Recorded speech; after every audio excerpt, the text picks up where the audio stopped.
witam serdecznie w kolejnym vlogu. W sumie tak trochę cicho jest na tym lotnisku, więc nie będę za bardzo krzyczał entuzjastycznie, ale energii dzisiaj jest bardzo dużo. Już pewnie po tytule widzicie, gdzie lecimy. To będzie daleka, długa podróż, ale na pewno bardzo ekscytująca. Już się cieszę. Czeka jakieś 20 godzin podróży. Lecimy z Gdańska, zaczynamy w Gdańsku. Prawie zawsze tu zaczynamy. Już się dziwię, czy nie nudzą te początki, bo w sumie wszystkie są takie same. I zauważyłem, że prawie zawsze w tej bluzie samej jestem, ale ona jest najwygodniejsza na loty. Lubię ją najbardziej, więc zawsze w niej będę leciał. A zaczynamy właśnie tutaj, lecimy do Kopenhagi, tam mamy 2 godziny. Myślę, że coś nagram z tego lotu, bo w sumie fajne wydarzenie to jest. Zawsze mnie ekscytują takie długie loty. A z Kopenhagi czeka jakieś 12 godzin prosto do Tokio. Samolot startuje za jakąś godzinę, więc myślę, że widzimy się na lotnisku w Kopenhadze. I udało się, wylądowałem już w Kopenhadze.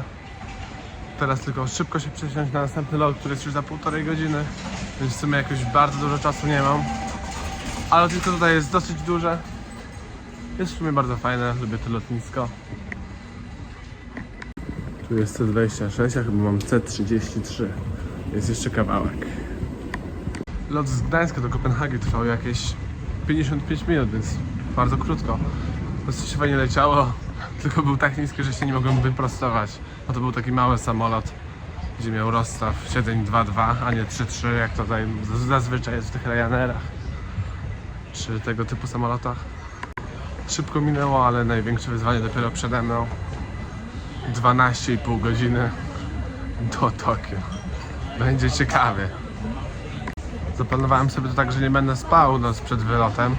No i w sumie nie spałem zbyt długo. I teraz dzięki temu będę mógł zasnąć w samolocie, więc szybciej minie podróż. Taki lifehack.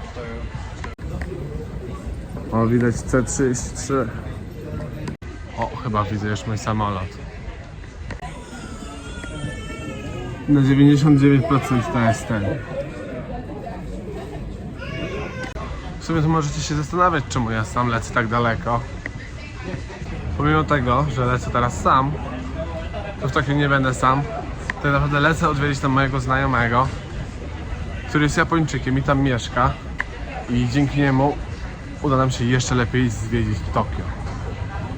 O, tu jest już moja bramka. Ale to jeszcze mam trochę czasu. O, w Kopenhadze na lotnisku są takie fajne automaty od 7-Eleven i można sobie tutaj coś kupić. Dobra, chyba wchodzimy do samolotu. Naprawdę duży samolot, to Dreamliner. Tu jeszcze jakiś również. Będzie się na pewno świetnie leciał. Ja już jestem w samolocie. Nie uwierzycie mi, ale normalnie nagrywałem i powiedzieli mi, że nie wolno w samolocie. Pierwszy raz miałem tę sytuację, no ale coś tam jeszcze nagram. Bez przesady. Się przerazili chyba, jak wszedłem z całym sprzętem do nagrywania. To jest tylko telefonu. Ten kocyk. Może zrobię szerokim kątem. Przyszło jakieś jedzenie, jest kurczak. Fajnie wygląda. Zobaczymy, jak smakuje. No, naprawdę niezłe.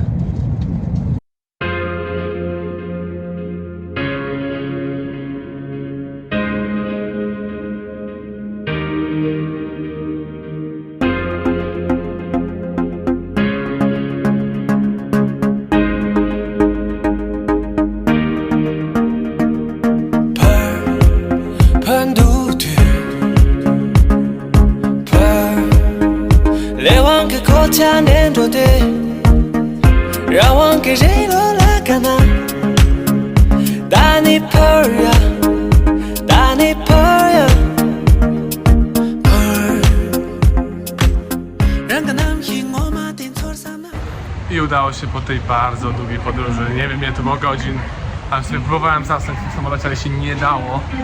Ale dotarłem w końcu do Tokio. Trudno było się dostać z lotniska tutaj. Jest pełno pociągów, ale na szczęście moją podróż ułatwił mi. Say hello to the Polish fans. Hey, man. Tak, to właśnie jest mój przyjaciel Haruki, który mieszka tu w Tokio, jest Japończykiem i on będzie pokazywał nam to miasto, dzięki czemu w sumie się tu nie zgubię, bo to jest ogromne miasto i sam bym miał tutaj niezły problem. A tak to wszystko idealnie i właśnie wychodzimy w samym centrum Tokio, w dzielnicy Shibuya.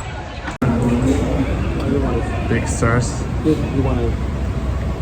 Stałem przed chwilą owszem Harukiego, ponieważ stałem po prawej stronie, po schodach, a się nie jesteście po lewej, że wtedy po ruchomych schodach, że ci, którzy chcą przejść szybciej, to idą prawą stroną, a ci, którzy chcą wolno wjechać, stoją po lewej.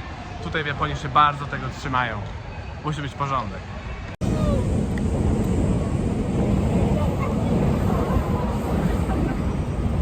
Próbowaliśmy kupić taką kartę, żeby miał na cały transport tutaj, miejski.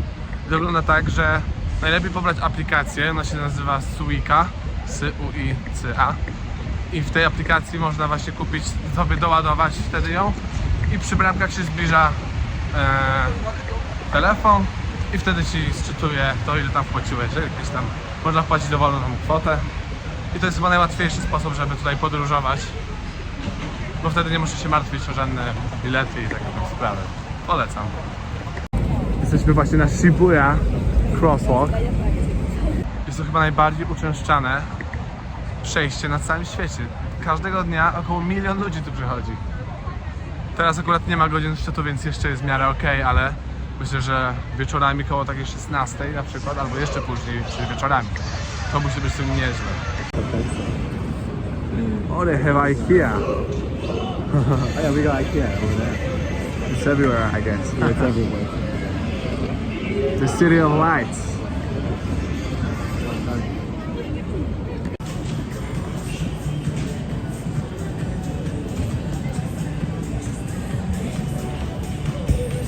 Chodząc jak tutaj uliczkami, jest tu pełno miejsc, pełno świateł, pełno sklepów, których nie widziałem nigdzie w Europie. Świetnie to wszystko wygląda. Nie wiem nawet co mam nagrywać, z czego zacząć. Po prostu będę nagrywał wszystko, całą drogę jak idziemy. Bo w sumie idziemy bez żadnego celu. Zwiedzamy na razie to centrum Shibuya, czyli tą dzielnicę taką najbardziej uczęszczaną przez turystów, jak i przez Japończyków. Shibuya kebab.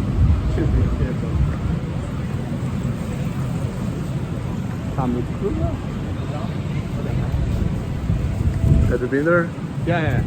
It's not that great. Then we decided to go for a ramen, right? Yeah. Let's try the first Japanese food. Pachnie tutaj naprawdę świetnie, idąc tymi uliczkami. Japońskie smaki. Będę musiał tu próbować jak najwięcej, ponieważ lubię japońską kuchnię. Jesteśmy w japońskiej restauracji. Tutaj się wybiera co się chce. Na karteczce jest woda, tu jest jeszcze jakieś duże menu. Chyba zaraz coś przyjdzie, zobaczymy. I przyszło właśnie moje jedzenie, jest to ramen. Wygląda świetnie, pachnie jeszcze lepiej. A za chwilę powiem wam, ile to wszystko kosztowało. Jest jeszcze w ogóle darmowa woda na dolewkę.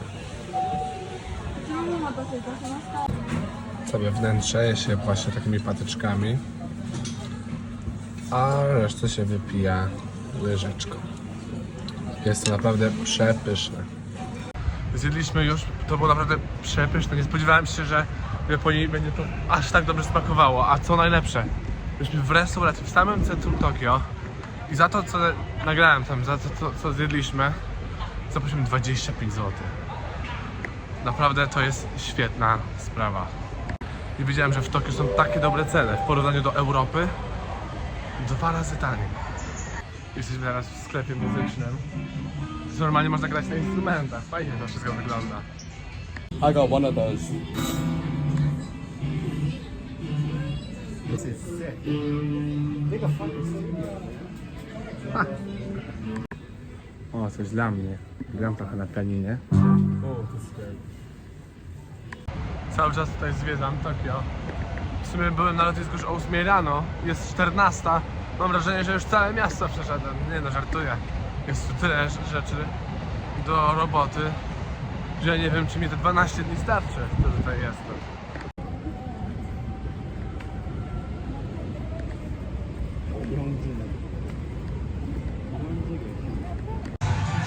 Zobaczcie, jakie ceny tutaj mają. Znalazłem nawet kebab w Tokio.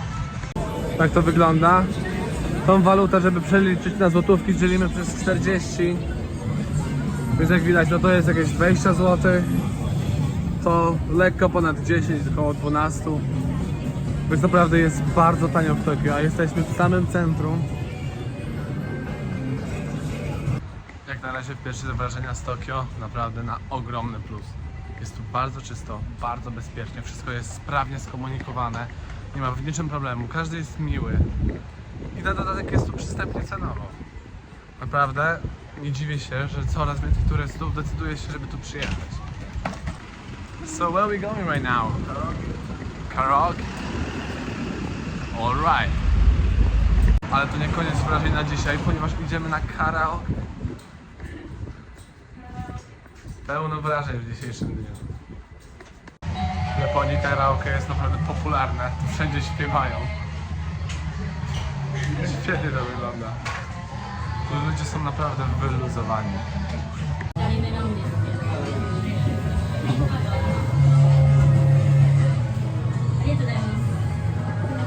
W Tokio jest już noc. Ja byłem przed chwilą w moim apartamencie, wystawić moje rzeczy. W sumie tak doszedłem do wniosku, że chyba od 40 godzin nie spałem. Ale no, tu nie da się spać, tu jest tyle do roboty. Gambling place. Anime casino.